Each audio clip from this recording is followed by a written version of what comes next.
Hello students, আজকে আমরা exercise 1.1 এর আর.ডি. শর্মার নাম্বার 5 এর কোয়েশ্চেনটা করব, যেখানে লেখা আছে so that the square of an odd positive integers is of the form of 8q + 1 for some integer q। মানে যে কোনো একটা ইন্টিজার কিউ এর জন্য আমরা এই স্কোয়ার করি, মানে যদি আমরা অড পজিটিভ ইন্টিজার্স নিই, মানে যে ইন্টিজার্সটা আসবে সেটা পজিটিভও হবে প্লাস সেটা অডও হবে, তো সেটার যদি আমরা স্কোয়ার করি তাহলে আমরা যে ফর্মটা পাবো সেটা 8q + 1, এই ফর্মে কিন্তু আমরা অ্যান্সারগুলো পাবো।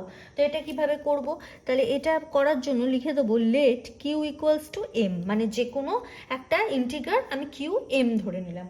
ঠিক আছে, তাহলে এরপর আমরা কন্ডিশনস, তাহলে বি কত, বি এখানে 8, এখানে ডিভিজার 8, তাহলে আমরা কন্ডিশনস কি কি পাবো?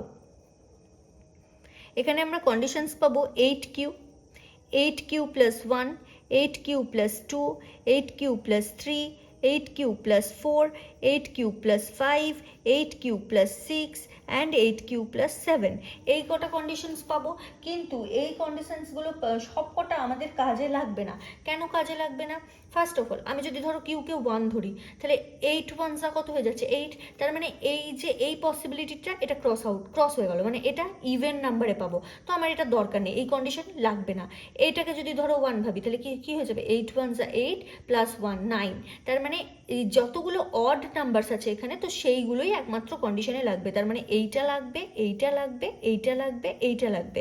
তো এই কন্ডিশনসগুলো আমার কোনো কাজে লাগবে না, তো এইগুলো ক্রস হয়ে যাবে। তাহলে আমি এখানে কটা কন্ডিশনস নেব? তাহলে কন্ডিশনস শুড বি টেকেন কি কি 8q + 1, 8q + 3, 8q + 5, and 8q + 7, এই চারটা কন্ডিশনের জন্য আমরা প্রুফ করব। তাহলে এই চারটা কন্ডিশনের জন্য তাহলে আমি লিখে নিই কেস 1। আমরা কি ধরেছি? কিউকে কিন্তু আমরা এম ধরে রেখেছি। তাহলে আমি যদি এখানে এন স্কোয়ার নিয়ে নিই, তাহলে লেট এখানে ধরে নেবো লেট পজিটিভ ইন্টিজার্স, সরি এখানে let q equals to m ধরবে না, তোমরা জাস্ট এটা লিখে নাও let positive integer equals to n, তোমরা শুধু এইটা লিখে নাও let positive integers equals to n. তাহলে এখানে কি বলেছে square of a not positive integer, তাহলে স্কোয়ার বলেছে ওই জন্য আমরা এন স্কোয়ার নিলাম। প্রথম কন্ডিশনটা তাহলে কি হিসেবে নেবো 8q + 1 এর হোল স্কোয়ার। তার মানে কি করব, এটাকে যদি সলভ করি a square plus 2ab + b square, তার মানে কি হচ্ছে 64q² + 16q + 1।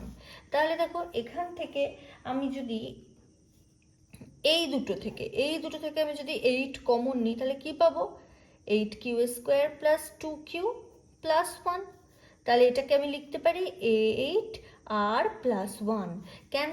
এখানে লেট এই পার্টটাকে আমি ধরে নেবো 8q² + 2q, এই পার্টটাকে আমি ধরে নেবো আর, তার জন্য এটাকে আমি লিখে দিলাম 8 আর +1।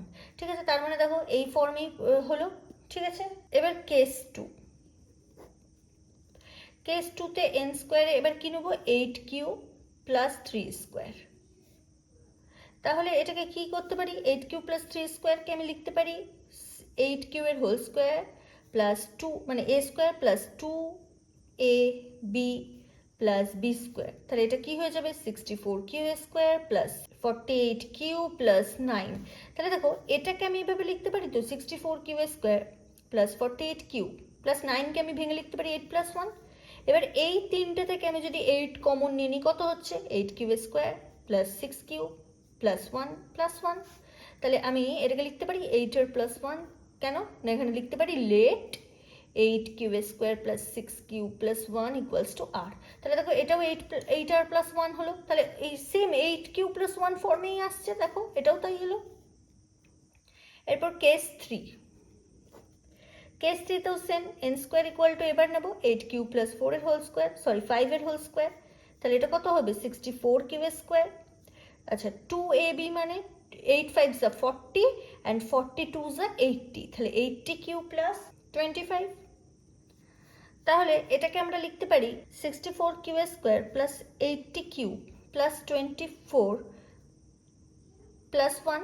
তাহলে এখান থেকে যদি 8 কমন নিই এই তিনটে থেকে, তাহলে কি হবে 8q² + 10q + 3 প্লাস ওয়ান, তাহলে এটাও আমার 8r প্লাস ওয়ানে ইয়ে হয়ে যাচ্ছে, প্রুভ হয়ে যাচ্ছে।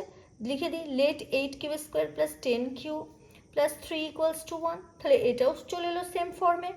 এবার কেস 4, তাহলে কেস 4-এ n স্কোয়ার কত নেবো, 8q প্লাস 7 এর হোল স্কোয়ার, আর যেখানে 8q স্কোয়ার কত 64q স্কোয়ার প্লাস মানে a প্লাস বি এর হোল স্কোয়ারের ফর্মুলায় ফেলছি 64q স্কোয়ার, তারপরে কত 2ab, দ্যাট মিনস 8 7 যা 56, 56 2 যা, তাহলে এটা কত হবে 64q square plus 112q plus 49।